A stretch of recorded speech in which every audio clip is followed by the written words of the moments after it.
Hello everyone, আসসালামু আলাইকুম। কি অবস্থা সবার, কেমন আছেন? আশা করি সবাই খুব ভালো আছেন। এই তো দেখেন আমার বাসা থেকে কত কত ভালোবাসা চলে এসেছে। আজকে রসে ভরা সকল ফল আমার বাসায় চলে এসেছে। একদম গ্রামের যে খাঁটি জিনিস সেগুলোই চলে এসেছে। শহরে বসেও যে আমি এরকম টাটকা ফল খেতে পারি, এটা আসলে আমার ভাগ্য।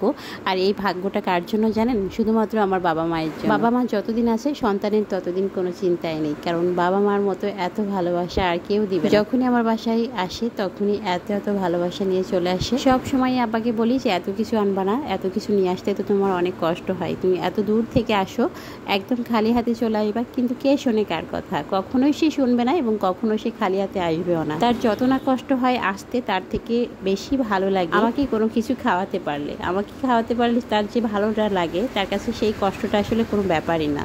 এরকমটাই মনে হয় সব সময়। আমাকে দিতে পারলে সে অনেক খুশি। এই যে দেখেন, এখনো কিন্তু পাকা কাঁঠাল সেভাবে পাওয়াই যায় না, তারপরেও সে যেভাবেই হোক না কেন ম্যানেজ করে নিয়ে এসেছে। আর এদিকে দেখেন আমার মেহেরিশ কত সুন্দর করে কাঁঠাল খাচ্ছে। সে মামার বাড়ির মধুর রসে মুখটা রাঙিয়ে দিচ্ছে। অনেকদিন থেকে মেহেরিশ শুধু কাঁঠাল খাবো এটা বলেই যাচ্ছে, কিন্তু আজকে হঠাৎ করে আব্বা কাঁঠাল নিয়ে আসাতে সে খুবই খুশি এবং সে অনেক মজা করে খাচ্ছে। আমার মেয়ে যেটাই খেতে চায় কিভাবে জানি আমার আব্বা সেটাই নিয়ে চলে আসে। আমার না ছোটবেলার একটা কথা খুবই মনে পড়ে। যেদিনই আমার বাদাম খেতে ভালো লাগতো সেদিনই আমার আব্বা বাজার থেকে বাদাম নিয়ে চলে আসতো। আবার যেদিন জিলাপি খেতে মন চাইতো সেদিন জিলাপি নিয়ে চলে আসতো। আমি বুঝতাম না যে আমার আব্বাকে তো আমি বলে দিইনি, কিন্তু কিভাবে নিয়ে আসলো এটা আমি একদমই বুঝতাম না। কিভাবে সেদিনই সেটা নিয়ে চলে আসতো। আর এই যে লিচুগুলো, এগুলো কিন্তু আমাদের গাছের লিচুগুলো পেকে যাচ্ছিল এবং পাখিতে খেয়ে যাচ্ছিল। সে 3-4 দিন আগেই গাছ থেকে পেড়ে রেখে দিয়েছে। আব্বা জানতো যে আমি লিচু পছন্দ করি, তো আমি লিচু পছন্দ করি এই জন্য তো সে নিয়ে আসবেই। তারপরে আমার ছেলে মেয়ে পছন্দ করে, সে তো আমাদের রেখে খেতেই পারবে না। অনেকগুলো আম নিয়ে এসেছিল, সেখান থেকে কিছু আম আমি কুচি করে কেটে নিয়েছি। আর এই ঝুরি আচারটা আমার সব থেকে পছন্দের। এটা আমি খিচুড়ির সাথে খেতে খুবই পছন্দ করি। তাছাড়া এটা মুড়ি মাখানো সাদা ভাত ভর্তার সাথে খেতে খুবই ভালো লাগে। আমের এই ঝুরির আচারটা যদি আপনারাও দিতে চান তাহলে আমাকে কমেন্ট করবেন, আমি আপনাদের সাথে রেসিপি শেয়ার করে দেব। কোনো আচার না দিলেও এই আচারটা দিতে একদমই ভুলবেন না, কারণ এটা সব থেকে বেশি মজার একটা আচার। আর এটা কিন্তু ফ্রিজে রাখতে হয় না, নষ্ট হওয়ার কোনো ভয় থাকে না, বাইরেই রাখতে পারবেন। আর এদিকে দেখেন আমার বাড়ির কি অবস্থা। আমার বাড়িতে কিন্তু ভাঙা চোরা মানে মেরামতের কাজ হচ্ছে, সব কিছু এলোমেলো অবস্থা। আমাদের রান্না খাওয়া পর্যন্ত বন্ধ হয়ে গেছে, এরকম অবস্থা। তো আমি কোনোভাবেই রেসিপি শেয়ার করতে পারছি না এই পরিবেশের ভেতরে। দেখেন কি একটা অবস্থা।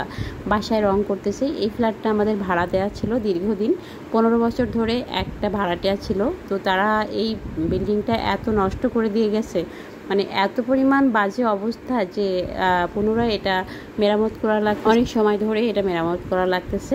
তো এই অবস্থা আমাদের বাসার। আর এই ফ্ল্যাটে কিন্তু আমি চলে আসবো। আমি যেহেতু এই ফ্ল্যাটে আসবো তাই আমার পছন্দ মতো আর কি সব কালারগুলো করে নিচ্ছি। আর এদিকে যে আমগুলো বাসা থেকে এনেছিল আব্বা, আমি আবার মিস্ত্রিদেরকে খাওয়াতে দিয়েছি। এই দেখেন একটা রুম কিন্তু আমি অফ হোয়াইট কালার করেছি, একটা পিঙ্ক কালার, আর একটা একটু অরেঞ্জ টাইপের কালার করেছি আমার টাইলসের সাথে ম্যাচিং করে। তো যাই হোক, কালারগুলো কার কাছে কেমন লাগলো সেটা কিন্তু কমেন্ট করে জানাতে একদমই ভুলবেন না। আর এদিকটা দেখেন সব কিছু এলোমেলো অবস্থা এবং সব কিছু বালি অবস্থা। এই অবস্থার ভিতরে আসলে ভিডিও ক্রিয়েট করা খুবই টাফ ব্যাপার। তারপরে আমি চেষ্টা করেছি যে আমার বর্তমান অবস্থাটা আপনাদের সাথে শেয়ার করতে, যে আমি কী অবস্থায় আছি। আর একটা কথা, এতদিন আমাকে রান্নার ভিডিওতে অনেক দেখেছেন হয়তো, বা আমার একটা বড় পেজ আছে কুক অ্যান্ড রিভিউ, ওখানে আমি শুধুমাত্র রান্নার ভিডিও দিতাম। তো এখন থেকে আমি ভ্লগিং পেজ এটা ওপেন করেছি। এই পেজে সবাই অ্যাক্টিভ থাকবেন। এখানে আমাকে দেখতে পারবেন, আমার ছেলে মেয়েকে দেখতে পারবেন, আমার পরিবারের সবাইকে দেখতে পারবেন। আর আমি যেহেতু রান্নাবান্না পছন্দ করি, তাই রান্নাবান্নার নিত্য নতুন ভিডিও কিন্তু এখানেও পাবেন। তাই সবাই এই পেজটি ফলো দিয়ে সাথেই থাকবেন। এখন বিদায় নিচ্ছি, সবাই ভালো থাকুন, আল্লাহ হাফেজ, আসসালামু আলাইকুম।